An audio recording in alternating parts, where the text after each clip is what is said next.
근데 공부의 목적이 얻었을 때 행복한 거. 세로토닌 나온다 그러잖아요. 하기 싫으면 버릇이 하러 와라. 행복하잖아요.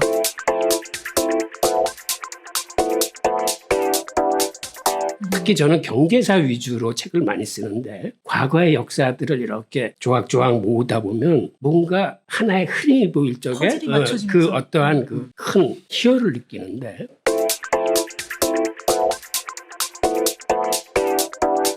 저는 이제 개인적으로 늘 금강 앞에 선 사람이라고 해요. 탈무드라는 지혜의 금강 앞에 선 사람. 그 금강을 같이 개발했으면 좋겠다고.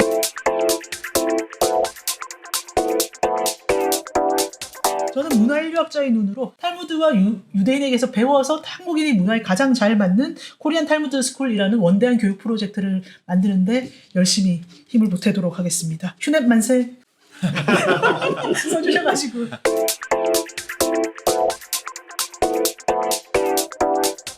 저희가 이 탈무드 스쿨을 만들어서 어떻게 하면 공부하고 자기를 개발하는 습관을 만들 것인가 얘기도 많이 하는데 여기 계신 분들은 정말 공부 많이 하시잖아요. 홍익기 교수님은 매일 밤 주무시지도 않고 공부하고 책을 쓰는 습관이 있다고 들었는데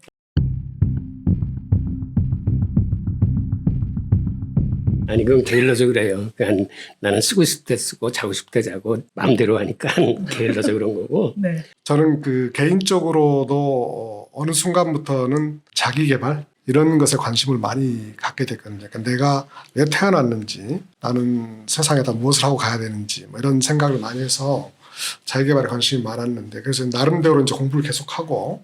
공부를 엄청나게 하시잖아요. 네. 뭐 어느 정도 공부를 하다 보니까 조금 이제 알 것 같아요. 어떻게 하면 더 좋은 삶을 살아가는지에 대해서. 그래서 이제 그런 것들을 나 혼자뿐만 아니라 다른 사람들한테 전파하고 싶다 그래서 그러다 또 세월이 흐르다 보니까 자기 개발에 계속 관심을 갖다 보니까 어느 순간 자연스럽게 유대인으로 연결되는 것 같더라고요.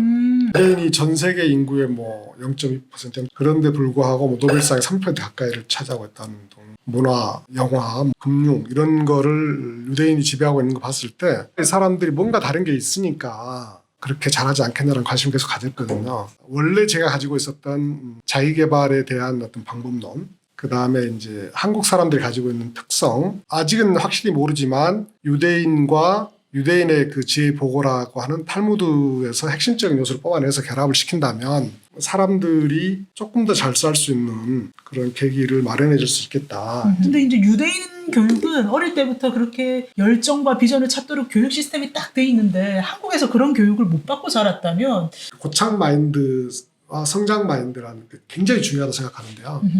고착 마인드는 내가 다 알고 있다고 생각하는 거예요. 더 이상 배울 필요가 없다. 더 이상 배울 게 없다. 네. 이제 그러다 보니까 이제 멈춤이라는 것은 요즘 세상에 퇴보하는 거거든요. 근데 성장 마인드셋을 가지고 있는 사람들은 내가 아직도 부족하다. 지적 겸손을 가지고 있고 호기심을 가지고 있고 끊임없이 공부하는 거죠. 이 사람들은 지속적 성장을 하는 거고 정말 다행스러운 것은 요즘 과학이 밝혀주고 있는 것은 뇌 가소성 원리에서 과거에는 우리가 뭐 20살까지 뇌가 발전하고 그다음부터 뇌가 발전 안 한다 했는데 요즘 이제 계속 공부하면 할수록 뇌가 좋아진다 그러니까 그로스 마인드셋을 굉장히 중요하게 생각하죠. 사장님이 확실히 유대인이네. 이게 왜 이러냐면 네. 유대인은 공부를 목적으로 생각해요. 그 사람들은 공부를 수단이라고 생각하지 않습니다.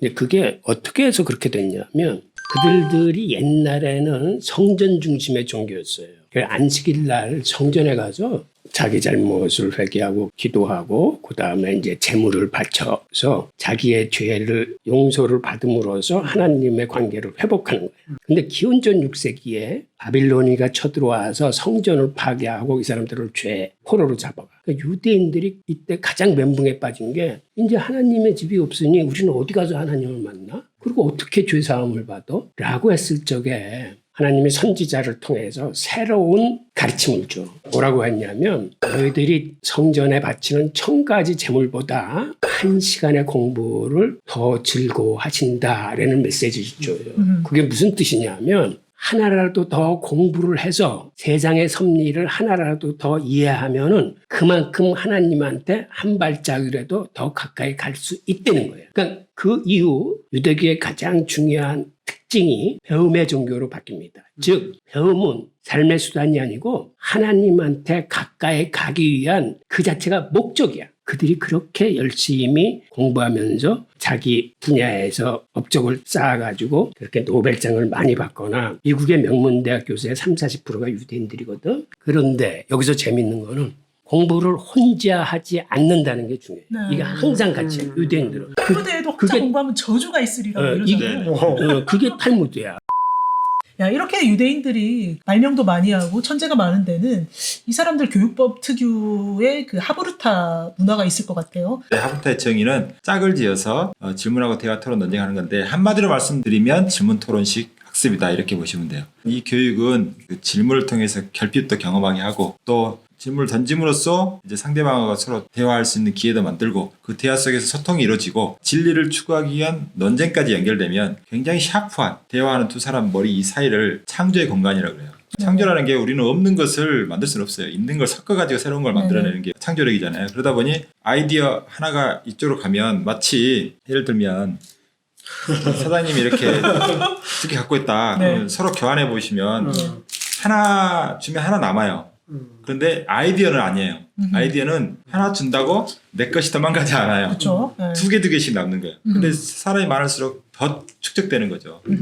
그래서 그런 집단지성이 활성화되면 그 공동체가 발전할 수 있는 거예요. 그래서 유대인 공동체가 그렇게 서로 아이디어를 계속 주고받는 거예요. 사람들끼리. 근데 나 이거 굉장히 중요하다고 생각해. 그러니까 유대인들은 이런 방식으로 공부를 하다 보니까 공부뿐만 아니라 모든 일을 같이 해. 그들은 연구를 할 때도 같이 하고 사업을 시작할 때도 같이 하고 항상 공동체를 만들어서 같이 한다는 개념이 있어요. 그러니까 공부건 놀면서 즐기건 돈을 벌건 연구를 하건 서로 단결력이 생기면서 서로 도와주게 되고 그렇게 서로라는 관계 속에서 살다 보니까 그들은 깨우치는 거야. 그러니까 제가 궁금한 게 기본적으로 내가 어떤 주장을 했는데 그건 틀렸다고 얘기를 막 하면 기분 나빠질 거 아니에요. 막 싸우고 감정이 상해지고 그런데 그걸 어떻게 극복을 하는 거예요? 제가 보기에는 이런 것 같아요. 그 사람들은 사실은 치열하게 논쟁을 하는 것 같아요. 또 지켜야 될 선이 있습니다. 비판과 비난을 엄격하게 구분하는 거죠. 건설적인 대안을 제시하는 비판은 항상 오케이. 그건 오케이예요. 그런데 거기에 인격적인 비난이나 이런 게 들어가면은 그거는 신뢰를 깨는 거예요. 그러니까 신뢰를 깨는 행동은 절대 안 하는 거죠. 막 싸우는 것 같아도 그 지켜야 될 선이 있어요. 그리고 유대인한테 학자라는 건 스승을 넘어서야 돼. 그러니까는 학문적인 그 논쟁은 항상 필요한 거예요. 권장되는 거네요. 예. 그건 스승의 입장에서도 내가 스승의 역할을 다하려면 나를 뛰어넘는 제자를 키워내야 스승의 역할을 다한 거고 제자의 입장에서도 내가 스승을 뛰어넘어서 사실은 스승의 이론 중에서 허점을 발견해서 새로운 이론을 정립해야 비로소 내가 학자가 되는 거예요. 유대인들은 진짜 싹 잡는 유대인들 정말 많아요. 30년 넘게 연구한 경제학자한테 당신은 경제 아무것도 모르네요. 신입생이 그렇게 말할 정도로 네네. 그래도 얼굴색이 안 변한다고 해요. 유대인 교수는. 근데 그렇지 않고 다른 나라에서 이제 공부하다가 이스라엘에서 그 교수생활 하시는 분들 겁나 당황한다고 그럽니다. 때문에 가장 핵심적인 거는 말단 직원이나 신입생이라도 노후할 수 있느냐 그게 문제죠. 이 부분이 정말 중요한 것 같아요. 그래서 한국 사람들이 굉장히 똑똑하단 말이죠. 굉장히 똑똑한데 정말 왜 그 노벨상 하나도 없냐 이런 여러 가지 이유가 있겠지만 서로 갈등이 쌓이면 안 되니까 우리 좋은 게 이렇게 지내야지. 교수하고 제자하고 스승하고도 스승 건드리면 안 되고 동료하고도 건드리면 안 되니까 적당한 선에서 포장하고 넘어가 버리면 거기서 끝나버리고 더 이상 발전 없어요. 그래서 저희가 이제 탈무드 스쿨을 통해서 이런 문화를 한국의 보편적인 문화를 만드는 게 굉장히 의미가 있겠다 생각합니다. 최근에 이제 수평적인 문화는 이게 옳다고 이제 많은 사람들이 얘기를 하고 있잖아요. 20년 전에 아무도 얘기 안 했거든요. 그래서 그런 것들을 또 우리가 만들어가면 좋을 것 같고 또 한국이 굉장히 장점이 있는 게 전혀 아닐 것 같다가도 한번 바뀌면 확 바뀌어버립니다. 그 해운대 해수욕장에 그 놀고 간 다음의 모습과 촛불 집회할 때 그 강화문의 모습을 어떻게 비교를 해줘요.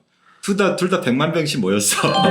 근데 여기는 쓰레기가 하늘처럼 쌓이고 여기는 깨끗해요. 이걸 어떻게 이걸 이해해야 되냐? 한국 사람들 왜 이러냐? 근데 그게 한국 사람의 특징이라 그래요. 그러니까 대의명분이 주어지면 거기 확 몰리는 그런 게 있고요. 네. 깨끗이 이렇게 질서 잘 지키고.